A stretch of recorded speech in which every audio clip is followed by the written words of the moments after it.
Hello friends, most welcome to join this session.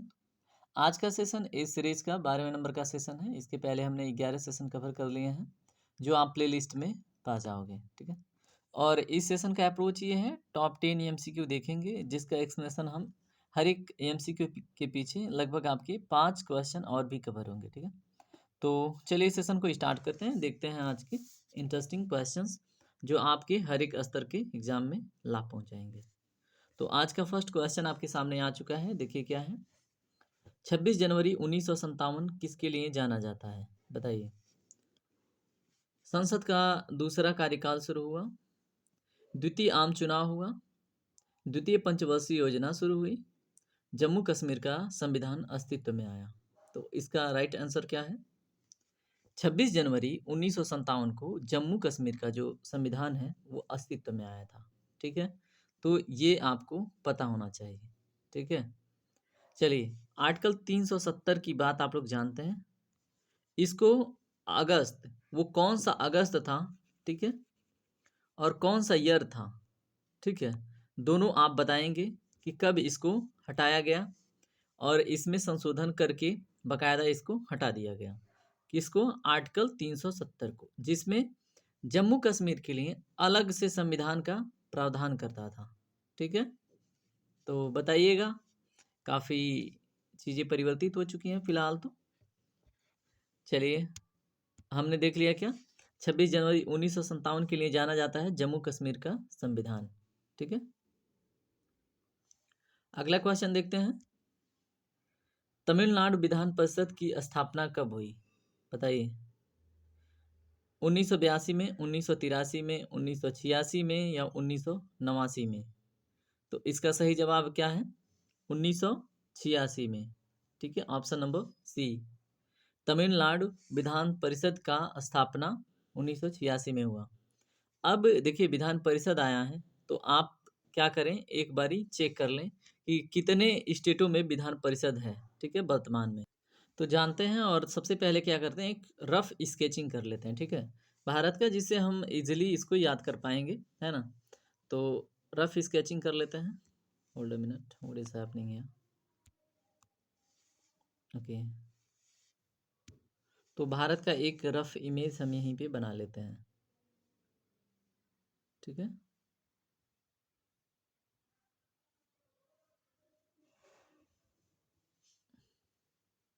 देखिए कोई offend नहीं होगा क्योंकि ये एक रफ इमेज है, कोई एग्जैक्ट इमेज नहीं है भारत का, बस स्केचिंग है।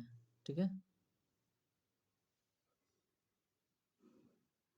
ये रहा आपका।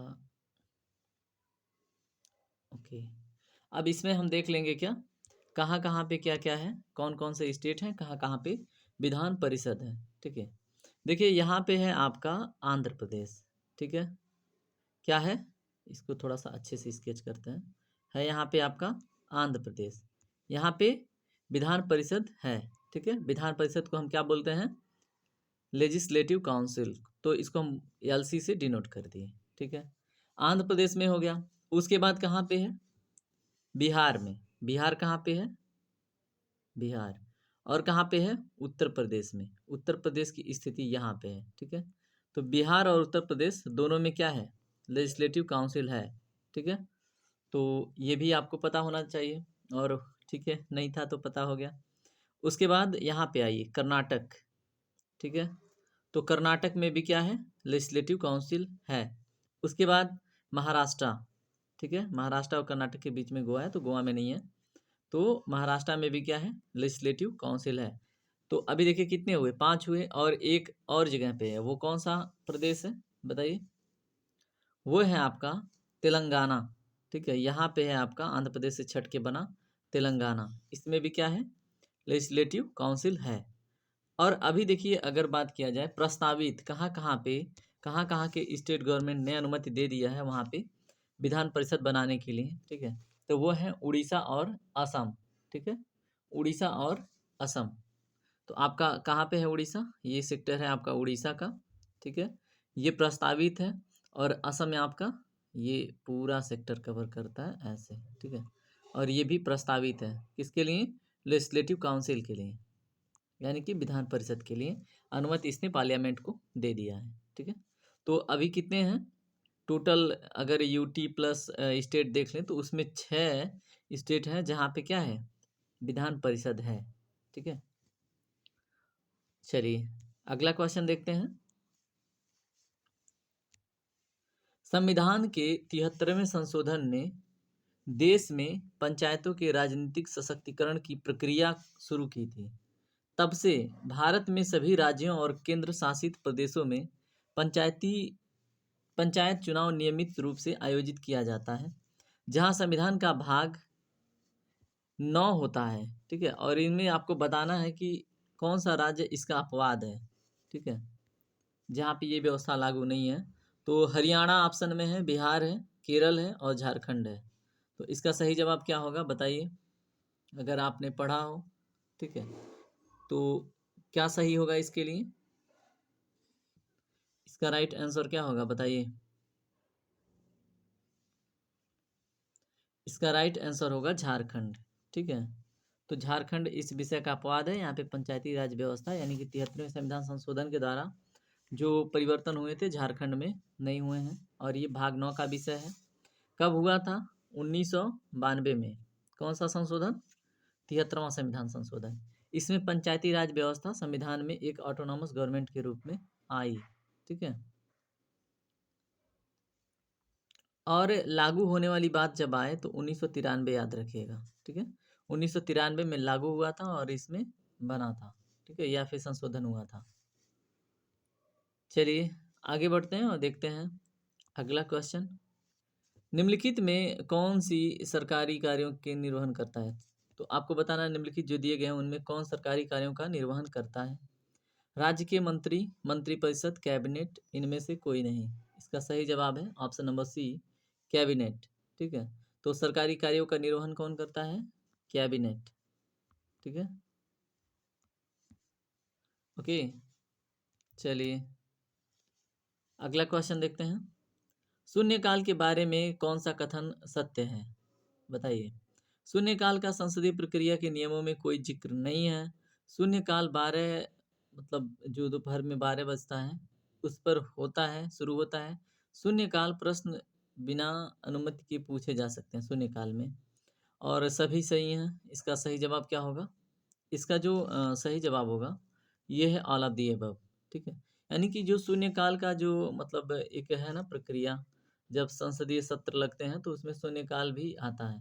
ठीक है, तो वो संसदीय प्रक्रिया के नियमों में इसका जिक्र नहीं है। ठीक है, तो ये भी सही है। उसके बाद शून्यकाल में क्या ये 12 बजे क्या होता है, शुरू होता है, ये भी बिल्कुल सही है। उसके बाद शून्यकाल प्रश्न बिना अनुमति के पूछे जा सकते हैं, ये भी सही है। ठीक है, तो तीनों के तीनों ऑप्शन सही है। शून्यकाल का संसदीय प्रक्रिया के नियमों में कोई जिक्र नहीं है, ये भी सही है। तो इसका ऑल ऑफ द अबव सही जवाब हो जाता है। ठीक है, अगला क्वेश्चन देखिए। आपको बताना है निम्नलिखित में किस केंद्र शासित प्रदेश पर एक राज्यसभा सीट है बताइए।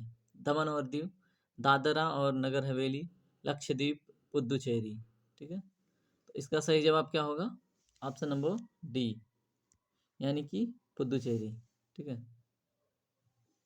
तो यहाँ पे सिर्फ एक राज्यसभा सीट है पुदुचेरी में। अगला क्वेश्चन देखिए। प्रस्तावित अनुच्छेद 47A, कौन सा अनुच्छेद? 47A। ठीक है, संविधान समीक्षा आयोग द्वारा न्यायमूर्ति M. N. वेंकटचलैया निर्देश में राजनीति राजनीति के सिद्धांत निम्नलिखित में से किससे संबंधित है बताइए। यहाँ पे जो आर्टिकल 47 ये है, ये भी कहीं न कहीं डीपीएसपी यानी कि राज्य के नीति निर्देशक तत्व से संबंधित है। इसमें जो समीक्षा आयोग द्वारा न्यायमूर्ति M. N. वेंकटचलैया ने निर्देश दिया था राजनीति के सिद्धांत से रिलेटेड, वो किससे संबंधित था? तो ए है भाग 4 में संशोधन और इसे राजनीति और कार्रवाई के निर्देशक सिद्धांतों के रूप में पढ़ने के लिए। बी है जनसंख्या नियंत्रण के लिए। सी है आतंकवाद और आतंकवादी गतिविधियों पर कार्यवाही। डी है राष्ट्रीय शिक्षा आयोग तैयार करना। बताइए इसका सही जवाब क्या होगा? इसका सही जवाब है जनसंख्या नियंत्रण के लिए। ठीक है, यानी कि ऑप्शन नंबर बी इसका सही जवाब है।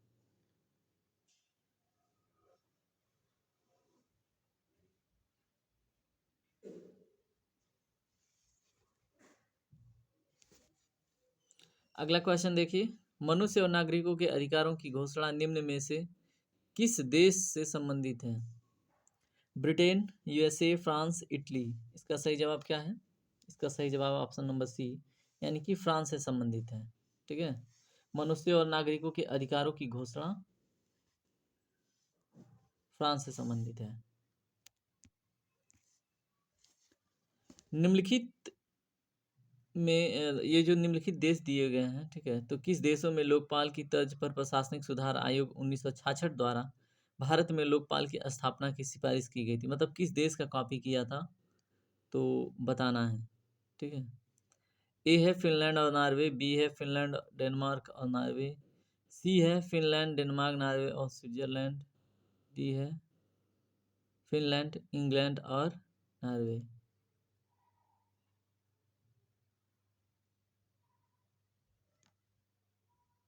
बताइए इसका सही जवाब क्या होगा?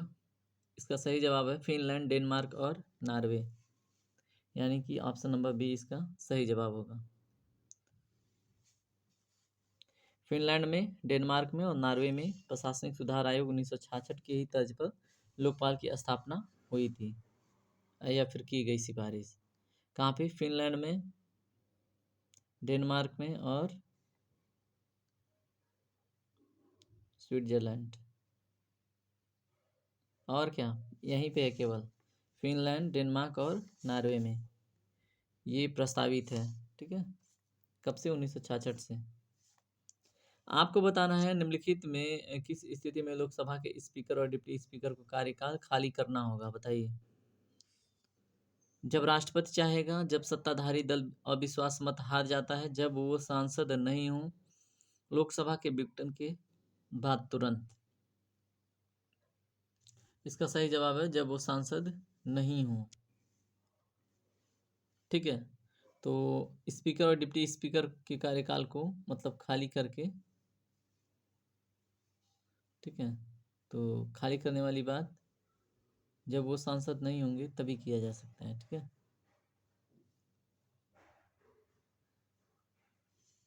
अगला क्वेश्चन देखते हैं। आज का सेशन यहीं पे कंप्लीट होता है। देखिए आज का सेशन बड़ा ब्रीफ रहा, संक्षिप्त में, है ना, कोई ऐसा टॉपिक रहा नहीं जिसको बहुत डिटेल में करें। तो उम्मीद है कि आपको वीडियो पसंद आया होगा। अगर वीडियो पसंद आया होगा तो लाइक से सब्सक्राइब कर दीजिएगा, कुछ ज़्यादा नहीं है ना। तो चलिए मिलते हैं अगले सेशन में। बाय बाय, टेक केयर, आपका दिन शुभ हो। Bye bye, have a nice day.